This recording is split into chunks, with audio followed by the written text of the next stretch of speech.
மிகுந்த செயல் வீரர் மண்டல குழு தலைவர் அருமை அண்ணன் கூப்பி ஜெயின் அவர்களே, வருகை தர இருக்கின்ற இந்தியாவின் ஈடு இணையற்ற அறநிலையத்துறை அமைச்சர், எந்த கட்சிக்கும் கிடைக்காத சிறப்பு, ஆத்திக நம்பிக்கையுள்ள பாரதிய ஜனதாவுக்கு கூட கிடைக்காத ஒரு அறநிலையத்துறை அமைச்சர், 28 மாநிலங்களிலே ஈடு இணையற்ற ஒரு அறநிலையத்துறை அமைச்சர். கடவுள் எல்லாம் இன்றைக்கு அவரை வாழ்த்தி கொண்டிருக்கிறார்கள். மக்கள் வாழ்த்தவில்லை, கடவுள் வாழ்த்தி கொண்டிருக்கிறார்கள். நம்மை மாவட்ட கழகத்திலே, சென்னை கிழக்கு மாவட்ட கழகத்திலே வழிநடத்தி செல்கின்ற போர்ப்படை தளபதி, இந்திய அறநிலையத்துறை அமைச்சர், சென்னை பெருநகர குழுமத்தினுடைய தலைவர் அருமை அண்ணன் PK சேகர்பாபு அவர்களே, வருகை தந்து அமர்ந்திருக்கக்கூடிய 4 முறை மாமன்ற உறுப்பினரும், அயன்புர பகுதியை எவரும் சுட்டு விரல் நீட்ட முடியாது ஆற்றல் மிகுந்த மக்கள் நன்மதிப்பை பெற்ற கிழக்கு பகுதி கழகத்தை பொலிவோடும் வலிவோடும் வழிநடத்தி வருகின்ற ஆற்றல் மிகுந்த பகுதி கழகத்தினுடைய செயலாளர் அருமை அண்ணன் வாசு அவர்களே,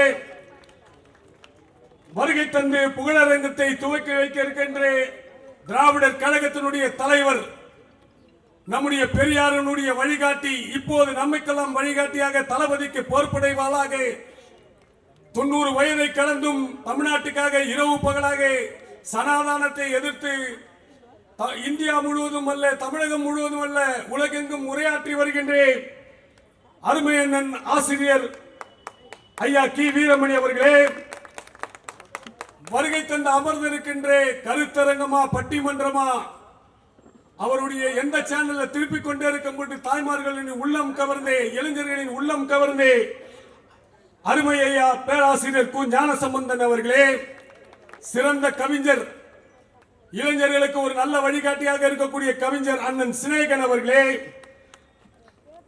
வருகை தர இருக்கின்ற மேயர் அக்கா பிரியா ராஜன் அவர்களே, நன்றி உரை நபல் இருக்கின்ற அண்ணன் தீனதயாளன் அவர்களே, வட்டக்கழகத்தினுடைய ஆற்றல் வாய்ந்த செயலாளர்களை, இன்றைக்கு நம்முடைய தளபதி அவர்கள் பல்வேறு திட்டங்கள், மகளிர் விடியல் பயணம், 1,17,00,000 பேருக்கு இன்றைக்கு 1000 ரூபாய் நம்முடைய தளபதி அவர்கள் 18-20 மாதங்களாக இன்றைக்கு வழங்கி வருகிறார். தொடர்ந்தும் வழங்கி வருவார். பொருளாதாரம் மேலும் மேம்பட்டால் இதைவிட அதிகமாக வழங்குவார். அதுவும் இந்த கலைஞர் உரிமை தொகை கையிலே கொடுக்கப்படவில்லை, வங்கி கணக்கிலே செலுத்தப்படுகிறது. தமிழ் புதல்வன் திட்டம், புதுமை பெண் திட்டம், மக்களை தேடி மருத்துவம், மாற்றுத்திறனாளிகளுக்கு ஊராட்சி மன்றங்களிலே இடஒதுக்கீடு, 8 லட்சம் குழந்தைகளுக்கு காலை சிற்றுண்டி உணவு. உலகெங்கும் பாராட்டுகிறார்கள், கனடாக்காரர்கள் பாராட்டுகிறார்கள், ஆஸ்திரேலியாக்காரர்கள் பாராட்டுகிறார்கள். உலகத்தின் தலை சிறந்த திட்டம் இது என்று காலை சிற்றுண்டி திட்டத்தை பாராட்டுகிறார்கள். நான் முதல்வன் திட்டம், +2 படித்து விட்டால் அமெரிக்கா, அயர்லாந்து, கனடா, ஐரோப்பியா எந்த கண்டத்துக்கு வேணா போய் படி, ஆனால் அரசு பள்ளியிலே படித்து இருக்க வேண்டும். படித்திருந்தால் அவர்களுக்கு தேவையான அனைத்து உதவிகளையும் செய்து மேலை நாட்டிலே கூட படிக்க வைக்கின்ற உலகத்தின் ஒப்பற்ற தளபதி நம்முடைய தளபதி அவர்கள். உலகத்தில் எங்கேயுமே கிடையாது. +2 முடிச்சா நீ போ, அமெரிக்கா போறியா, அயர்லாந்து போறியா, BE படிக்கிறியா, EEE படிக்கிறியா, என்ன படிக்கிறாய் அதை மட்டும் சொல். எந்த நாட்டிலே படிக்க போகிறாய், உனக்கு உதவி செய்வதற்கு நான் தயார் என்று அந்த திட்டத்தை இந்திய உபகண்டத்தையே கொண்டு சென்ற பெருமைக்குரிய தலைவர் நம் தலைவர். இன்றைக்கு இதே நம்முடைய செம்மொழி தலைவர் கலைஞர் அவர்கள் குடிசை மாற்று வாரியத்தை முதலில் கொண்டு வந்தார் 72. அவர் போய் கொண்டிருக்கும் போது அங்கங்க பாஸ்பரஸ் போடுவாங்க. நான் சிறுவனாக இருந்த போது பார்த்திருக்கிறேன். மேகாலா தியேட்டர் இந்த பக்கம்லாம் ரொம்ப குடிசைகள் அதிகம். பாஸ்பரஸ் போட்டு போயிடுவோம், ஒரு 2 மணி நேரத்தில் வெயில் பட்டா எரியும். தலைவர் பார்த்தார், இதற்கு ஒரு மாற்று திட்டம் இந்தியாவிலே கண்டுபிடித்து குடிசை மாற்று வாரியத்திலே ஒரு அபார்ட்மெண்ட் வீடுகளை அங்கங்கே கட்டி தந்த பெருமைக்குரிய தலைவன் முத்தமிழறிஞர் டாக்டர் கலைஞர். அதே போல ஜெமினி மேம்பாலம் அதை கிண்டல் செய்தார்கள் அன்றைக்கு. இன்னைக்கு பாருங்க, அந்த மேம்பாலம் தான் மிகப்பெரிய அளவிலே உதவி கொண்டிருக்கிறது. நம்முடைய மேயர் 10 மேம்பாலங்களை கட்டினார், மேலும் 8 மேம்பாலங்களை கட்டினார் அவர் மேயராக இருந்த போது.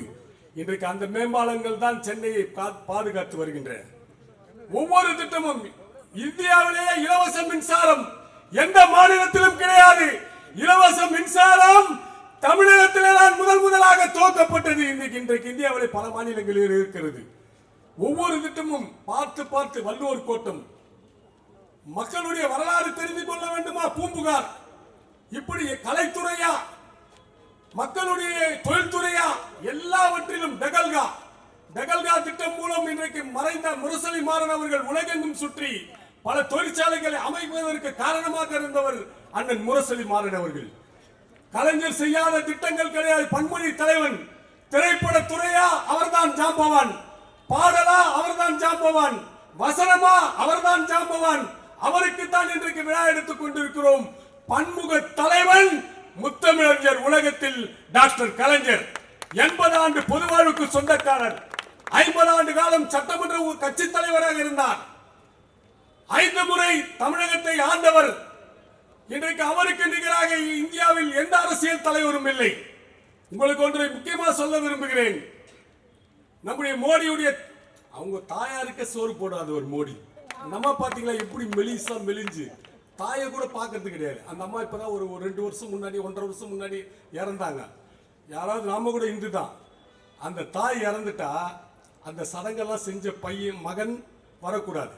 நம்ம பங்காளி எல்லாம் 16 நாள் சூதகம் இருப்பாங்க. உங்களுக்கு தெரியும், நான்வெஜ் சாப்பிட மாட்டாங்க. பங்காளிங்க 16 நாள் இருக்கிறதா, நம்மலாம் 1 மாசம் கூட இருப்போம் சில பேர்.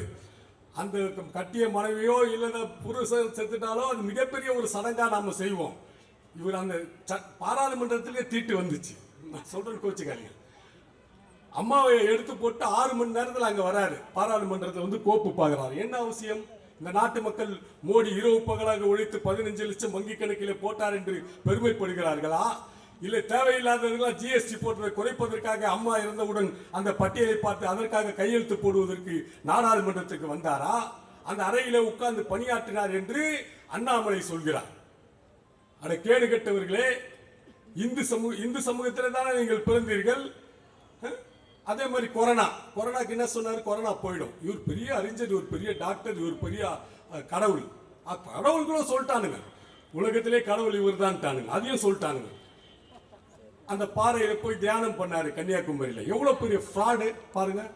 இன்றைக்கு ஒவ்வொரு துறைகளிலும் பித்தலாட்டங்களை செய்து கொண்டு இந்திய உபகண்டத்தில் ஒரே இரவில் 500 1000 செல்லாது என்று உத்தரவிட்டு இன்றைக்கு ஏழை எளிய மக்கள் சாப்பாட்டுக்கு கஷ்டப்படுவதற்கு காரணமாக அந்த டிமானிஸ்ட்ரேஷனை பண மதிப்பீடை செய்தவர் இந்த மோடி. இன்றைக்கு முருகன் மாநாடு இன்னைக்கு என்ன தேவை, என்ன இருக்கு? நாங்க நடத்தணும்னு ஒரு போட்டி. அந்த முருகன் மாநாடு 50% நடத்துறதுக்கு காரணமே 100%ல நம்ம இந்து அறநிலையத்துறை அமைச்சர் திட்டத்துக்கு ஒரு மாநாடு. அதுல ஒரு பையன் இந்த இவர் எச் ராஜா, அவருக்கு ஊரே இது கிடையாது. நான் அதுக்காக தப்பா சொல்ல, இந்தியன் தான். ஆனா நம்ம மாநிலமோ திராவிட இனமோ அவர் கிடையாது. அவருக்கு உங்களுக்கு தெரியும், அதை நான் சொல்ல விரும்பல. நம்ம அதுல நிறைய பேர் அவருடைய சமூகத்தை சார்ந்தவங்க நம்மளுக்கு ஓட்டு போடுவாங்க. அந்த சமூகம் வந்து படிக்க அவங்களுக்கு வந்து பேச்சு மாத்திரம் தான் இருக்கு. எச் ராஜாவுடைய சமூகத்தில் பேச்சு தான், எழுத்து கூட கிடையாது.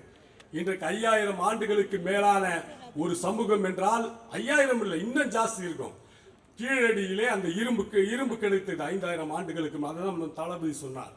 இந்த இரும்பை உலகெங்கும் கொண்டு சென்று இரும்பை முதலில் கண்டுபிடித்தவன், அதை உருக்குவதற்கு எல்லா வகையிலும் அதிலே பொருள்களை செய்வதற்கு காரணமாக இருந்தவன் தமிழன் என்று நம் தளபதி சொன்னாரா இல்லையா? இன்னைக்கு கீழடி ஆய்வு எதுக்கு இது பண்றானுங்க? சமஸ்கிருதம் தான் மூத்த மொழி தமிழுக்கு முன்னாடி, அதை மறைக்கிறதுக்காக. அதெல்லாம் எதுவும் நடக்காது. உலகத்திலேயே மோடி இல்ல, அமித்ஷா இல்ல, எல்லாருக்கும் உண்மை தெரியும். தமிழ் தான் உலகத்தின் மூத்த மொழி. எல்லா மொழிகளுக்கும் மூத்த தாய் தமிழ் மட்டும்தான். இன்னைக்கு யாரும் எதுவும் சொல்ல முடியாது. இன்றைக்கு அமித்ஷா வந்து சொல்றாரு ஆங்கிலம். இந்த ஆங்கிலத்தை நீங்க பயில்வதால் கஷ்டப்படுவீங்க. கஷ்டப்படுவீங்கன்னா என்ன அர்த்தம்? உங்களெல்லாம் வச்சு செய்ய போறேன்னு அர்த்தம். அதான் சொல்றாரு வரும்போதெல்லாம். நான் சொல்கிறேன், இன்றைக்கு அமெரிக்காவிலே, அயர்லாந்திலே, கனடாவிலே இன்றைக்கு எங்கள் பிள்ளைகள் லட்சக்கணக்கிலே, எங்கள் தமிழ்நாட்டு மக்களுடைய பிள்ளைகள் லட்சக்கணக்கிலே சம்பளம் வாங்குகிறார்கள். கோடிகளிலே கூட சுந்தர் பிச்சை வாங்கினார். ஆக வாங்குகிறார்கள் என்றால் இதற்கான காரணம் இன்றைக்கு நாம் ஆங்கிலம் படித்ததான். ஏல் பல்கலைக்கழகத்திலே அண்ணா உரையாற்றினார். இந்த குள்ள மனிதன் என்ன பேச போகிறார்? அடுக்கு சட்டை என்ன பேச போகிறார்? இவர் முகத்தை பார்த்தால் வாராத தலை என்ன பேசுகிறார் என்று கிண்டல் அடித்தார்கள் அமெரிக்க ஏல் பல்கலைக்கழகத்தில். அண்ணா கேட்ட கேள்விக்கெல்லாம் அவர்கள் அகராதியிலே இல்லை, அப்படியெல்லாம் பேசி பெருமை சேர்த்து தமிழ்நாடு என்கின்ற பெருமையை சேர்த்த பெருமைக்குரிய பெருமகனார் நம்முடைய பேரறிஞர் அண்ணா. அந்த அண்ணாவை மாநாட்டில் கொச்சப்படுத்துறான். இந்த அமித்ஷாவுடைய அடிமைகள் சேட்டு கடையில் அடமானம் போட்டு அண்ணா திமுக வித்துட்டானுங்க. 10 சீட்டு வந்தா போதும், பிஜேபி வராது, வரவே வராது. 10 சீட்டு கூட 10 இல்ல, டெபாசிட் 234 தொகுதியிலும் டெபாசிட் இழக்கும். நீலாம்பூர் தொகுதி நேற்றைக்கு கேரளத்திலே வாக்குகள் எண்ணப்பட்டது. அந்த எண்ணப்பட்ட வாக்குகளிலே பார்த்தீர்களேயானால் டெபாசிட் இழப்பு கேரளத்திலே இடைத்தேர்தலிலே. அதே போல் குஜராத்திலே வசந்தரா தொகுதி, அந்த தொகுதியிலேயும் தோல்வியை விட்டிருக்கிறார். நம் முருகர் குஜராத்துக்கு சென்றிருக்கிறார். அண்ணன் இந்து அறநிலையத்துறை அமைச்சரும் கிழக்கு மாவட்ட கழகத்தினுடைய போர்ப்படை தளபதியுமான அருமை அண்ணன் PK சேகர் பாபு அவர்களை வருக வருக வருக வருக என வரவேற்கிறேன். சமர்ப்பிப்போம். இந்த வில்லிவாக்கம் தொகுதியிலே கடந்த முறை வாங்கிய வாக்குகளை விட இரட்டிப்பு வாக்குகளாய் வாங்கி 6 தொகுதிகளையும் நம்முடைய அறநிலையத்துறை கிழக்கு மாவட்ட கழக செயலாளர் கரங்களிலே ஒப்படைத்து மிகப்பெரிய பாராட்டுகளை பெறுவோம். வாழ்க தமிழ் என்று கூறி விடைபெறுகிறேன். நன்றி, வணக்கம்.